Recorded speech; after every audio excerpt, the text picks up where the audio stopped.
Work from home jobs is a pretty hot topic. What's happening, guys? So I've been researching some of the highest work from home jobs available. And for me, the stoke level for this video is incredibly high because due to the recent antigen, a lot of people are looking into remote jobs and work from home careers. And I know what you're thinking. You're probably like, Shane, perfect timing. With all the stuff happening in the world, I never want to leave my house again. I had a feeling you'd say that, and that's why I looked into the videos that were available on this subject, and I was pretty disappointed. Doing surveys for $2 an hour, becoming a BitConnect day trader, selling your soul for likes in order to defeat the evil YouTube algorithm. Not all of these are good options. But in this video, I'm gonna go over work from home jobs that won't be a huge waste of your time, and you might actually be able to make pretty good money from them. That way, if you want to, you can permanently live in your basement and never leave your house again, or if you want to, you can travel the world and live the laptop lifestyle. Let's jump right in with number 10 on the list, which is going to be online tutoring. And this is one that I have a lot of experience with. I did this during college. So during college, I had to take this test in order to get into pharmacy school. It was called the PCAT, and that stands for the Pharmacy College Admissions Test. I spent a ton of time researching the best ways to study for this test. I checked out a bunch of different products and did a ton of research and studied a lot, and I ended up doing really well. A bunch of my friends that were also in pharmacy school wanted to know how I did so well on the test, and so I basically, for free, just shared the information with them that I had learned. After a while, a lot of people that were outside of my friend group but were still on the pharmacy track and they were going to take the PCAT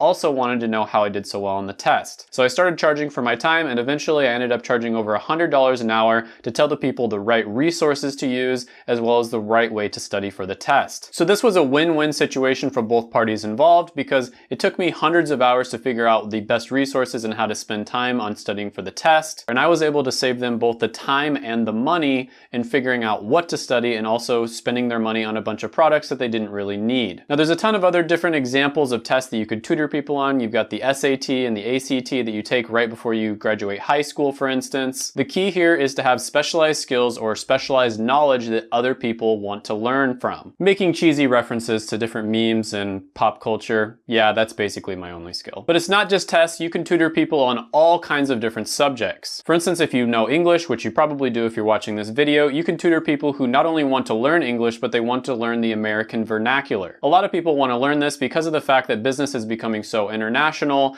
and people want to be able to communicate with Americans. Now there's many websites out there such as QKids or Cambly that you can get started with this sort of thing on. If you're really good at something that a lot of people aren't very good at, like say math for instance, that's another one that you can tutor people on. And of course all of this can be done over Skype or Zoom very easily. Number 9 on the list is going to be a support specialist, and this is going to be someone who is either a customer support specialist, answer the phone, or maybe you're even doing phone sales. Okay, so you're probably thinking that you don't want to do a job like this. Nobody grows up thinking that they want to be a customer support specialist when they grow up. But the reason that I included this one on the list is because this is one of the easier ones to actually get a job in. It's also extremely flexible and you can do it just about anywhere that you are. A good example of this is kind of this weird channel that I followed for a couple years now where this girl basically just lives out of her Toyota Yaris. She just drives all around the country in her little Toyota Yaris and she like sleeps in it and she just lives out of it. And she did one video where she talks about what she does for a living, and she was a customer support specialist. She just wakes up in the morning in her car and she just starts answering phone calls and answering emails right away. Now obviously most of my viewers are not going to want to live a lifestyle like she does. It's kind of weird, but this just goes to show you how flexible this type of job can be. Now you might be thinking that these types of jobs have all been outsourced to other countries, and a lot of them have, but that's not entirely true. Many companies want Americans to do the customer support because that does end up increasing the overall customer satisfaction. Now for number 8, the next one on the list, imagine that you're at a party, you're having a good time, someone walks up to you and they ask you what you do for a living and you reply, I'm a qualitative data search engine evaluator. Number 8 on the list is going to be a search engine evaluater. So there's a ton of different apps that do this. They generally pay between $12 and $15 an hour, and I'll just read a few of them off to you. There's Lionbridge, Appen, iSoftStone, Zero Chaos, and there's a couple more. And you're probably asking yourself, what the heck does a search engine evaluator do? So search engines like Google and YouTube have a bunch of different algorithms that they use to make sure that whatever you're searching for, that type of content is going to be relative, high quality, and of course, useful. Now, they do a relatively good job of this automatically, but there are some types of content out there that they have to have actual people review. If they don't do this, there's always going to be some errors because as smart as AI is getting, it's still not going to understand the nuances of pop culture, for instance. So this is where the search engine evaluator comes in. Let's say that someone is interested in seeing if Beyonce is pregnant. They might type into Google "Bae Preg." An algorithm is not going to automatically know what this means unless it has some level of human input. Now, most of these companies prefer hiring Americans if the algorithm is working in the United States, for instance, because we understand the nuances of pop culture and just the culture in general. Now, it's a pretty cool job, and on top of that, about 60% of the time, girls will be impressed by your job title. 60% of the time, it works every time. Next on the list is going to be finessing your way into becoming one of Mr. Beast's friends. Just kidding, but if you go in this direction, it is possible that you could work with Mr. Beast someday. Number 7 on the list is going to be a remote business-related career. So I have a lot of friends who went to business school and they got business-related degrees. And out of all the different types of degrees and careers, there's 3 that have done pretty well during this whole, quarantine pandemic thing. And those 3 are basically health careers, technology-related careers that are remote, and then business-related careers that are remote as well. Now, of course, not all types of business-related careers have done well. There are many out there that are not remote, and some of those people unfortunately got laid off. But overall, the ones that have done well during this pandemic are people that were able to do their job remotely. And you'd be surprised how many of them are actually like this. I have a friend who works in the finance industry, for instance, and she has a 9-to-5 really good job. And when all this happened, she was really scared, but it turns out that her job was able to be done remotely, and she is basically just chilling at her parents' house, and she's working a normal 9-to-5 schedule like nothing happened. Her career didn't skip a beat at all, and she was surprised at the fact that she could do pretty much everything that she was doing before, but all of it remotely. Now, it's hard to say how much you're going to get paid doing this. There's so many different careers out there, but I can give you one example. Product managers, for instance, are responsible for the planning as well as the execution of the life cycle of a product. They make around $135,000 a year. There's 286,000 jobs available, and it's growing at 8%, which is much faster than average. Now, I do have to say that remote jobs generally will get paid a little bit less than their non-remote counterparts, but oftentimes it's not as much as you might think. Number 6 is going to be the online version of your current job. Now, on that same vein of,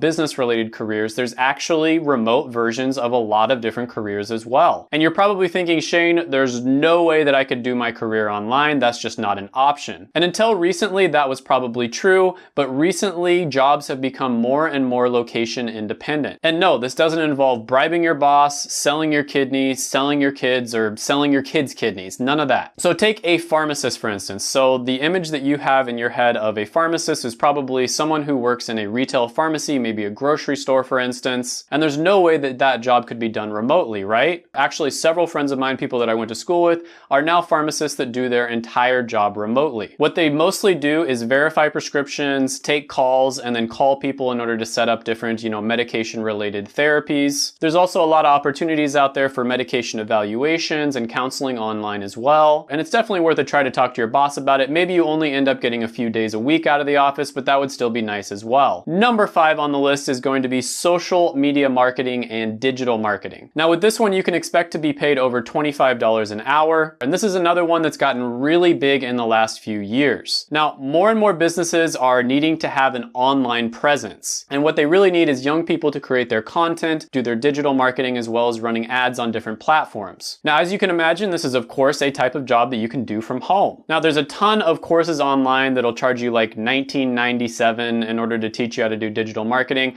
I really don't recommend that you have to take up any of those courses. You can check out some free stuff here on YouTube, or you can maybe do a Skillshare course if you want something that's a little bit more packed in. And after doing that, after trying it on your own for a little bit, if it's something that you really enjoy doing, then maybe you can purchase a more expensive course. Now, many of these courses will try to teach you to do contracting, basically, where you charge the company maybe $5,000 a month in order to do their digital ads. But it's really difficult to get these types of contracts, especially when you don't know what you're doing already. So what I actually recommend is trying to become an employee for different companies and doing digital marketing as an employee. And then after that, you can try to do some freelancing on the side if you want to. Speaking of freelancing, number 4 on the list is going to be freelance work. Another great option is to do freelance freelance work on sites like Upwork. Now, this is by its nature an online job, and there's a lot of really good opportunities out there. Now, I recommend if you get into this one that you choose something that pays really well. So for instance, if you're a programmer, consider learning SQR, which makes around $170 an hour. If you're a marketer, consider learning about lead magnets, which makes around $150 an hour. If you like to make videos, consider learning about video processing, which makes over $100 an hour. Or maybe if you're a photographer, you can try to go into food photography, which makes over $95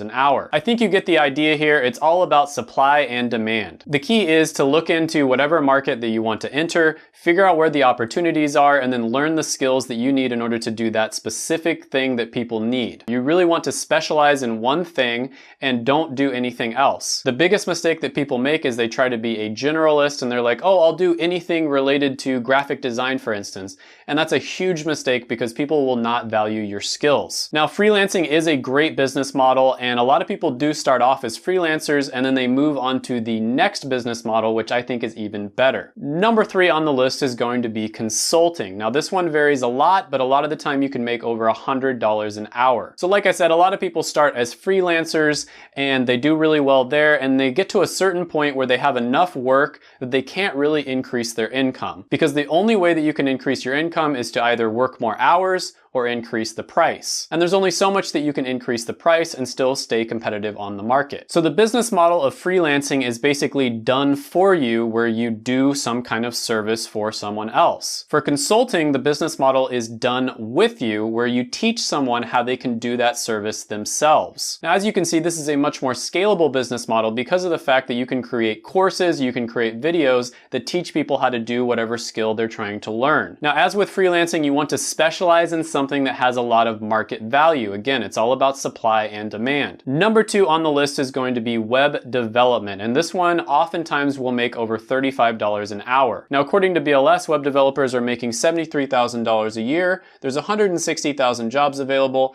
and it's growing at 13%, which is much faster than average. Now, this is a type of job where you can get paid pretty well and you don't actually have to have a degree in order to get your foot in the door. Now, there's a ton of different types of web development out there, so again, you want to specialize in something that has a lot of demand. And a lot of people start off as web developers and then they move on to the next one on the list, which is going to be software engineers. Now, software engineers oftentimes can make over $50 an hour very easily. And I made a video where I argued that it's a good idea to get a computer science degree, and I kind of went over all of my logic in that video. CS graduates tend to make more money and they tend to rise to higher positions within a company. And software developers make $105,000 a year on average, and that's with 1.3 million jobs available, and it's growing at a ridiculous 21%. However, the truth is that there's so much demand for these types of skills out there that there's no way that the computer science graduates could meet all of that demand. And because of that, many people are able to break into this industry with a different degree, like maybe a math degree or a physics degree,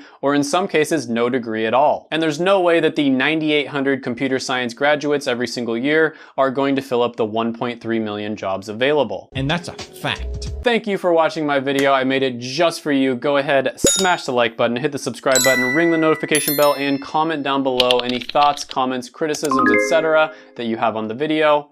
Thank you so much for watching.